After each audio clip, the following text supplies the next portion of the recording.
नमस्कार जय जगन्नाथ शुभ सकाळ। आज हूँ अगस्ट 13 तारिख गुरुवार। आसतु देखा आज 20 बड़ खबर। तेणु भिडियोटी को शेष पर्यंत देखु और चैनल को नुआ थिले सब्सक्राइब करंतु। आसतु नजर पकाइबा आज 20 बड़ खबर उपरे। आज प्रथम खबर 27 सुधा सरिबो पीएमएवाई जांच प्रक्रिया। अगस्ट 27 तारिख सुधा पीएमएवाई रो जांच प्रक्रिया शेष हेबो। वर्तमान सुधा 31 लक्ष तालिका चूड़ांत होईछि बोली सूचना देइछन्ति पंचायत राज मंत्री रवि नायक। से आहुरी मध्य कहिछन्ति जे सेप्टेम्बर रे केंद्र पंचायत राज मंत्री ओडिशा आसीबे। एही समय केंद्र मंत्री हिताधिकारी को घर बांटिबे। पीएमएवाई योजना रे 38 लक्ष पंजीकृत होईछि। लोकंकु किपरि घर मिलिबो सेति पई आमे आलोचना करूछन्ति। सेहीपरि अंत्योदय गृह योजना रे 2,60,000 घर दिया सारिलाणी। आहुरी 1 लक्ष घर देबो निरपेक्ष भावरे गरीब लोकंकु घर दिया जिवो। सेहीपरि बीबीजी रामजी रे अधिक काम जोगाई देबा पई आलोचना होईछि। अधिक प्रधानमंत्री सड़क योजना रे रास्ता मध्य हेबो। विगत सरकार ठीक भावरे जमी चिन्हट कले नाही। केंद्र योजना को बाटमना कर देइथिले।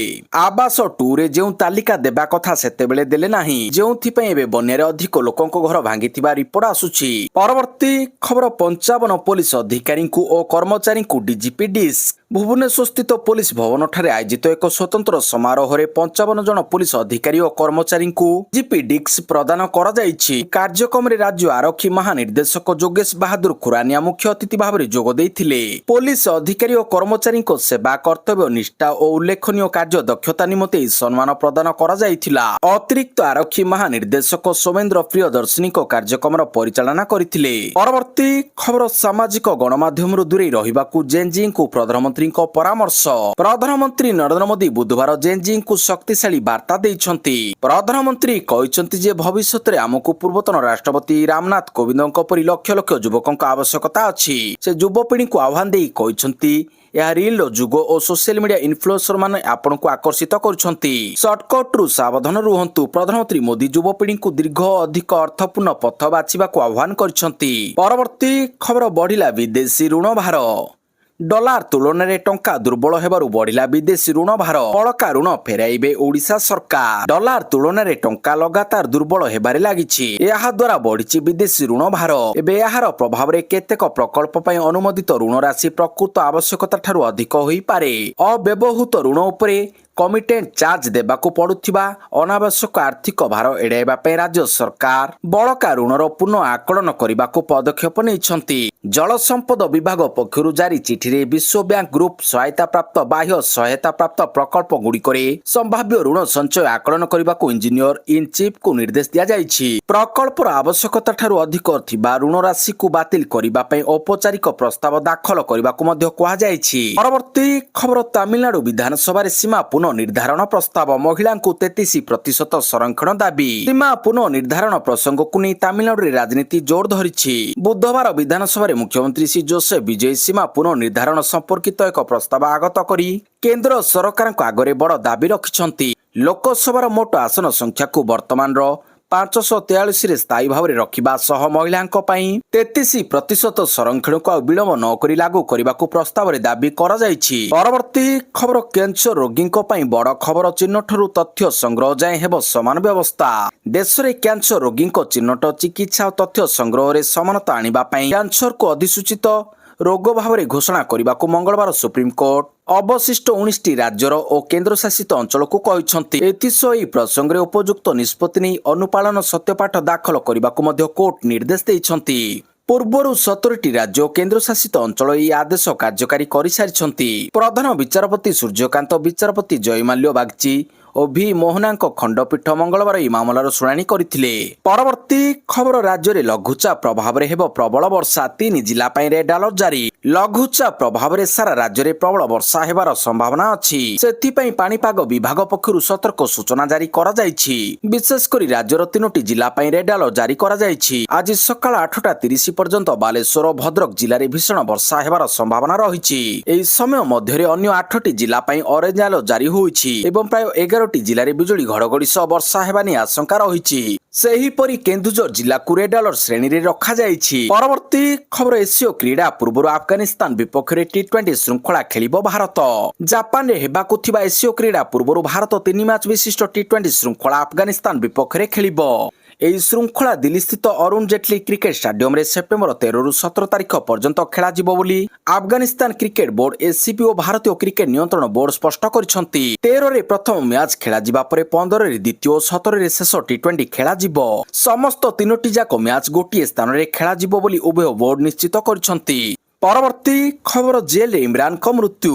ଏହି ଖବର ପରେ ପାକିସ୍ତାନରେ ହଇଚଇ। ପାକିସ୍ତାନର ପୂର୍ବତନ ପ୍ରଧାନମନ୍ତ୍ରୀ ତଥା ପାକିସ୍ତାନ ତେହରିକ ଏ ଇନସାଫ ପିଟିଆଇ ପ୍ରତିଷ୍ଠାତା ଇମ୍ରାନ ଖାନଙ୍କୁ ନେଇ ଏବେ ଏକ ବଡ଼ ଚର୍ଚ୍ଚା ଆରମ୍ଭ ହୋଇଛି।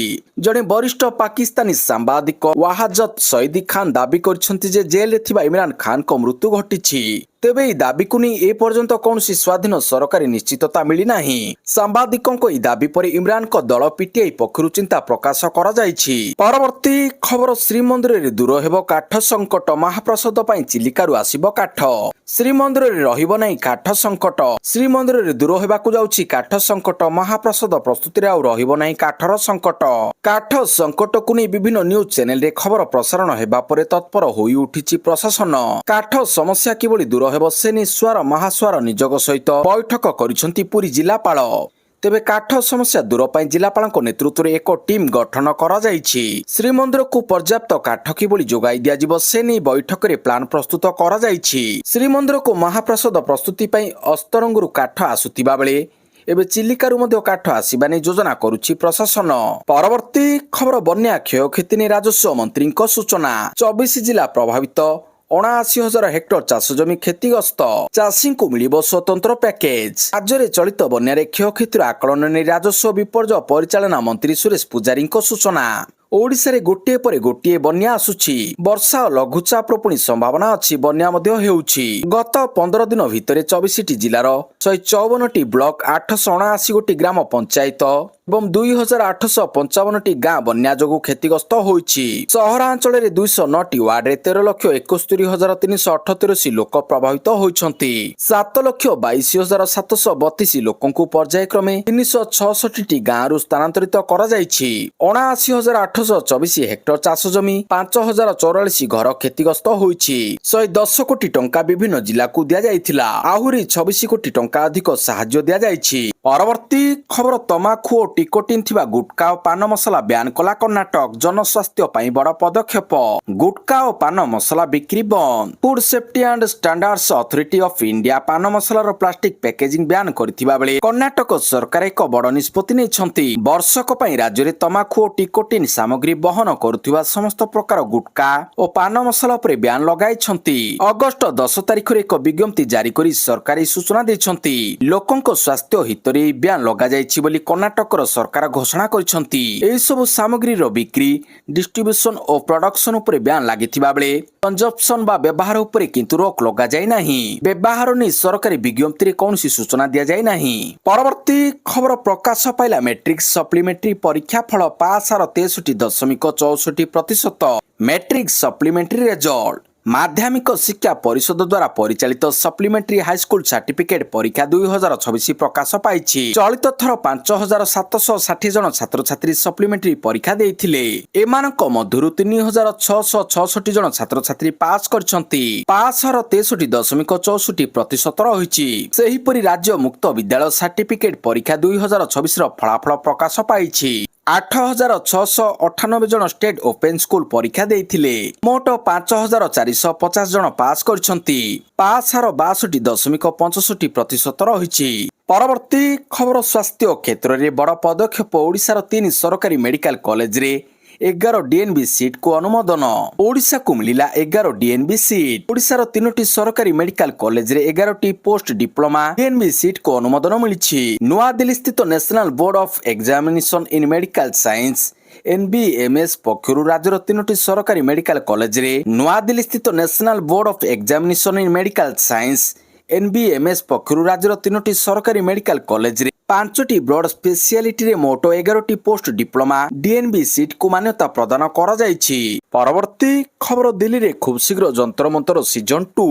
ଦିଲ୍ଲୀରେ ଯନ୍ତର ମନ୍ତର ସିଜନ 2 ଖୁବ୍ ଶୀଘ୍ର ସିଜେପି ଏକ ବଡ଼ ଘୋଷଣା କରିଛନ୍ତି। ଦିଲ୍ଲୀରେ କକରୋଜ ଜନତା ଦଳର ପ୍ରସ୍ତାବିତ ସମ୍ମିଳନୀକୁ ନେଇ ବିବାଦ ଦେଖାଦେଇଛି। ସିଜେପି ପ୍ରତିଷ୍ଠାତା ଅଭିଜିତ ଦୀପକେ ଦାବି କରିଛନ୍ତି ଯେ ସଭା ପାଇଁ ହଲ୍ ବୁକ୍ କରିବା ପରେ ହଲ୍ ମାଲିକମାନଙ୍କୁ ଧମକ ଦିଆଯାଇଥିଲା। ସେ ସମଗ୍ର ଘଟଣା ପାଇଁ ବିଜେପିକୁ ଦାୟୀ କରିଛନ୍ତି। ତାଙ୍କର ଅଭିଯୋଗ ସ୍ୱାଧୀନ ଭାବରେ ନିଶ୍ଚିତ ହୋଇନାହିଁ। ଦୀପକେ କହିଛନ୍ତି ଯେ ସିଜେପି ଦିଲ୍ଲୀରେ ଏହାର କର୍ମୀମାନଙ୍କର ଏକ ବୈଠକ କରିବାର କାର୍ଯ୍ୟକ୍ରମ ରଖିଥିଲା। ଦଳ ବହୁତ ଦିନ ଧରି ଏକ ହଲ୍ ଖୋଜୁଥିଲା।